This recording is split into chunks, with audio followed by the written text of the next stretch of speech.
परिचय। सर, हम एक फल के अंदर बीज क्यों पाते हैं? श्याम, पादपों में लैंगिक प्रजनन के बाद ही बीज विकसित होते हैं। लैंगिक प्रजनन क्या होता है सर? दो युग्मकों के मिलने से एक नया जीव उत्पन्न होता है। इस प्रक्रिया को लैंगिक प्रजनन कहते हैं।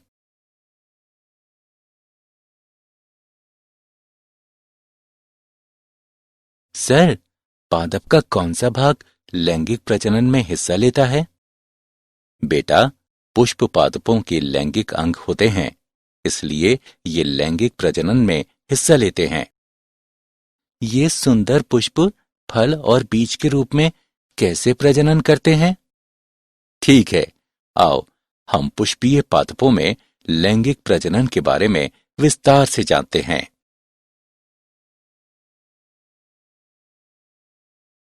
उद्देश्य। इस पाठ के अंत में आप निम्न करने में सक्षम हो जाएंगे। एक पुष्प के हिस्सों की पहचान करना, पुंकेसर की संरचना और लघु बीजाणुधानी की प्रक्रिया को समझना, जायांग की संरचना और गुरु बीजाणुधानी यानी बीजांड की प्रक्रिया को समझना, परागण को समझना और परागण के विभिन्न कारकों की पहचान करना, निषेचन के प्रकारों को समझना, भ्रूणपोष, भ्रूण, बीज और फल के विकास को समझना।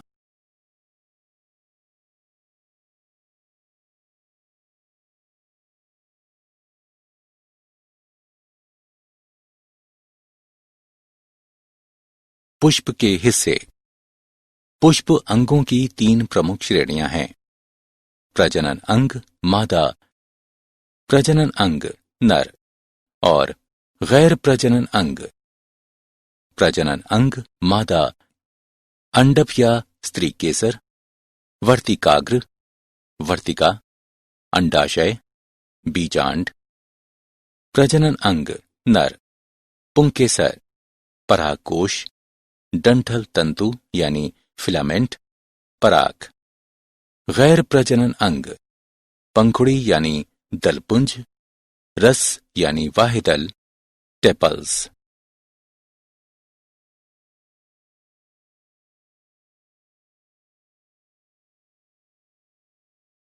निषेचन पूर्व घटनाएं। पुष्पी पादपों में लैंगिक प्रजनन में निषेचन से पूर्व निम्न घटनाएं होती हैं। लघु बीजाणुधानी और परागकण का विकास, गुरु बीजाणुधानी एवं मादा युग्मकोद्भिद का विकास।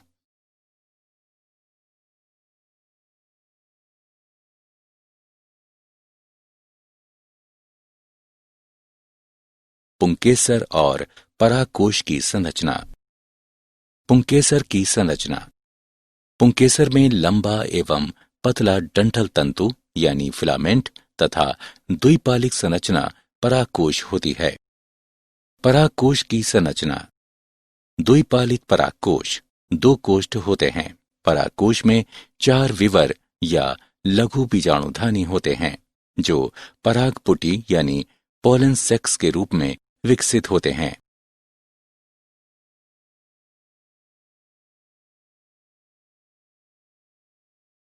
लघु बीजाणुधानी और परागकण का विकास। लघु बीजाणुधानी। परागकोश में प्रत्येक द्विगुणित मातृ कोशिका अर्धसूत्री विभाजन द्वारा 4 अगुणित लघु बीजाणु या लघु बीजाणु चतुष्क का निर्माण करती है। हर अगुणित लघु बीजाणु एक विस्तृत दीवार पर पनपते हैं और सूत्री विभाजन के द्वारा परागकण बनाते हैं। परागकण नर युग्मकोद्भिद का प्रतिनिधित्व करता है। इसमें 2 सतही भित्ति होती हैं, बाह्यचोल और अंतःचोल। बाह्यचोल में रंध्र होते हैं, जिन्हें जनन छिद्र कहते हैं। परागकण के परिपक्व होने पर उसमें 2 कोशिकाएं, कायिक कोशिका और जनन कोशिका समाहित होती है।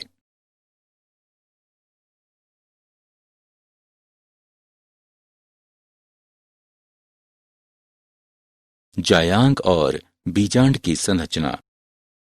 जायांग। जायांग स्त्री जनन अंग का प्रतिनिधित्व करता है। इसके 3 भाग होते हैं: वर्तिकाग्र, वर्तिका, अंडाशय। इसके अंदर एक गर्भाशयी कोहा यानी कोष्ठक होती है, जिसमें एक एक अपरा यानी नाड स्थित होती है। अपरा से गुरु बीजाणुधानी या बीजांड निकलता है। बीजांड एक अध्यावरणी गुरु बीजाणुधानी है।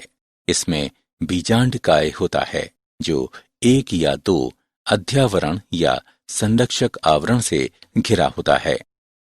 बीजांड के अंग: बीजांड वृंत, हाइलम यानी फेनिकल, संधि रेखा यानी रेफ, बीजांडकाय, भ्रूणकोश, अध्यावरण यानी एंटीज्यूमेंट्स, बीजांड द्वार यानी माइक्रोपाइल और निभाग यानी कैल्चा।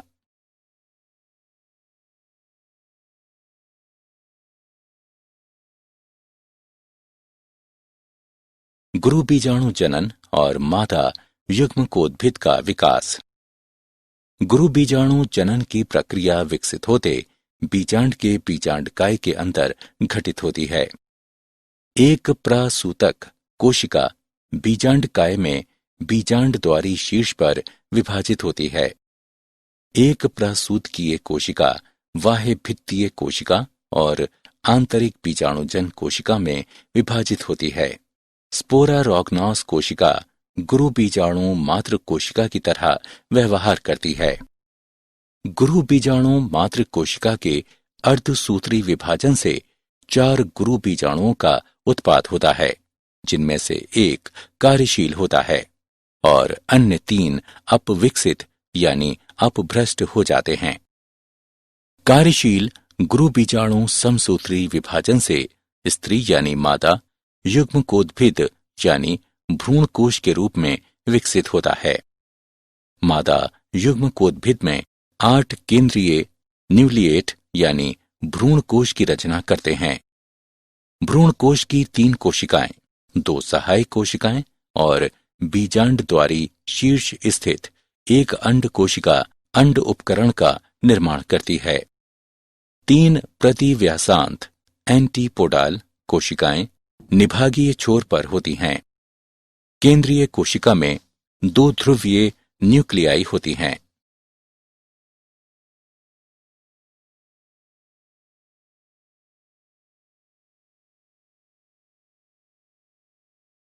परागण। परागकण के नर परागकोश से स्त्री केसर के वर्तिकाग्र तक स्थानांतरण या संचारण को परागण कहा जाता है। परागण 3 प्रकार के होते हैं: स्वयुग्मन यानी ऑटोगैमी, एक ही उसी पुष्प में परागकोश से वर्तिकाग्र तक परागकणों का स्थानांतरण है।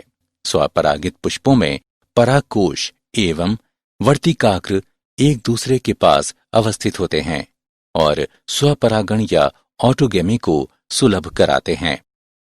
सजात पुष्पी परागण एक ही पादप के एक पुष्प के परागकणों का दूसरे पुष्प के वर्तिकाग्रों तक का स्थानांतरण होता है। पर निषेचन इसमें भिन्न पादपों के परागकोश से भिन्न पादपों के वर्तिकाग्र तक परागकणों का स्थानांतरण होता है।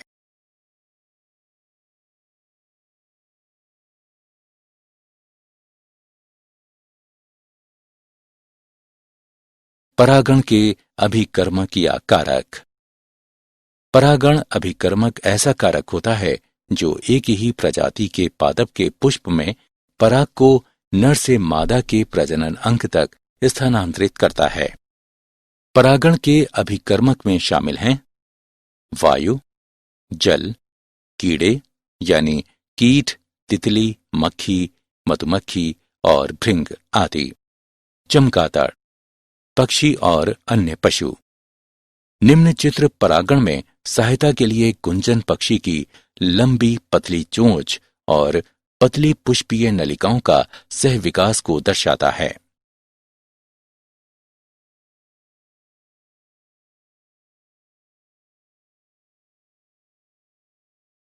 पराग, स्त्री केसर, संकर्षण यानी पारस्परिक क्रिया। सुयोग्य परागण द्वारा परागकण किसी जनन छिद्र के माध्यम से एक पराग नलिका उत्पन्न करने हेतु वर्तिकाग्र पर अंकुरित होते हैं। परागकण के तत्व अंडाशय में स्थित बीजाणु बीजांड द्वारी शीर्ष तक पहुंचने के लिए पराग नलिका के माध्यम से गमन करते हैं। इसके पश्चात पराग नलिका तंतुरूप समुच्चय के माध्यम से एक सहायक कोशिका में प्रवेश करती है।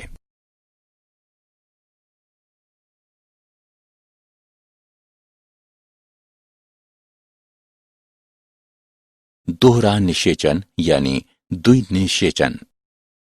एक सहायक कोशिका में प्रवेश करने के पश्चात पराग नलिका द्वारा जीव द्रव्य में दो नर युग्मक अवमुक्त किए जाते हैं। एक नर युग्मक अंड कोशिका की ओर गति करता है और केंद्रक के साथ संगलित होता है। इस तरह युग्मक संलयन पूर्ण होता है। अन्य नर युग्मक केंद्रीय कोशिका में स्थित दो ध्रुवीय न्यूक्ली यानी केंद्रकी की ओर गति करते हैं और उनसे संगलित होकर त्रिगुणित बनाते हैं। इस तरह इसे त्रिसंलयन कहते हैं।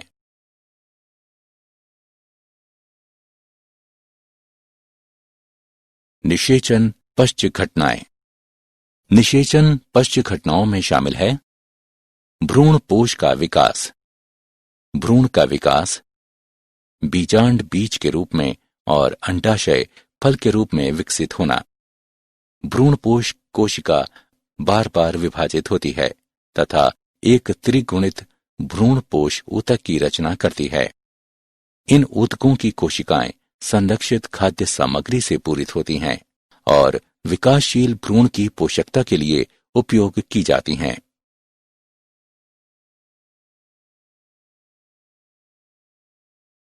भ्रूण विकास।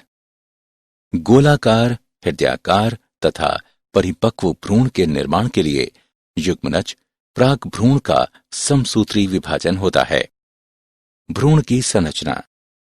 एक भ्रूण में समाहित होते हैं एक भ्रूणीय अक्ष, दो बीजपत्र यानी डाइकोट में और एक एक बीजपत्र यानी मोनोकोट्स में। बीजपत्र के स्तर के ऊपर भ्रणीय अक्ष की प्रोटीन यानी एपिकाटील बीज पत्रोपत्रिक होती है जो प्रांकुर या स्तंभ सिरे पर प्रायः समाप्त होती है। बीज पत्राधार में बीज पत्रों के स्तर से नीचे बेलनाकार प्रोटीन जो कि मूलांत सिरा या मूलज के शीर्षांत पर समाप्त होती है।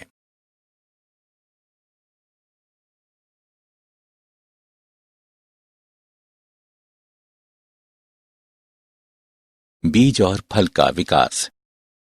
निषेचित बीजांड बीज बनता है। अध्यावरण बीज का आवरण बन जाता है जिसे बीजचोल कहते हैं।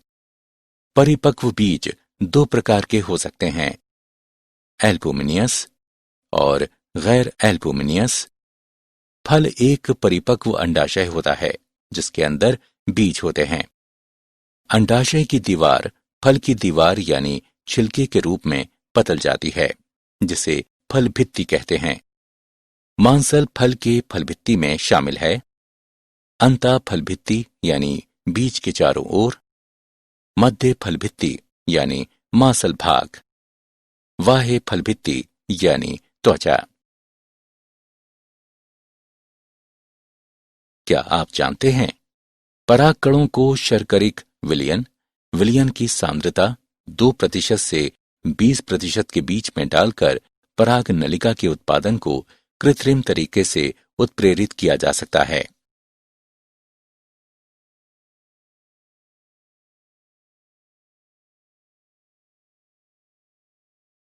सारांश। आइए हमने जो कुछ सीखा उसे संक्षेप में दोहराएं। पादप के पुष्प में निहित होता है नर जनन अंग यानी पुंकेसर, मादा जनन अंग यानी स्त्री केसर और गैर जनन अंग। परागकण परागकोश के लघु बीजाणुधानी के अंदर विकसित होते हैं। स्त्री केसर के 3 अंग होते हैं, वर्तिकाग्र, वर्तिका तथा अंडाशय। गुरु बीजाणुधानी प्रक्रिया के बाद एक 7 कोशिकीय एवं 8 न्यूक्लीकृत भ्रूण कोश का निर्माण होता है। परागण एक प्रक्रम है जिसमें परागण परागकोश से वार्तिकाग्र तक स्थानांतरित होते हैं।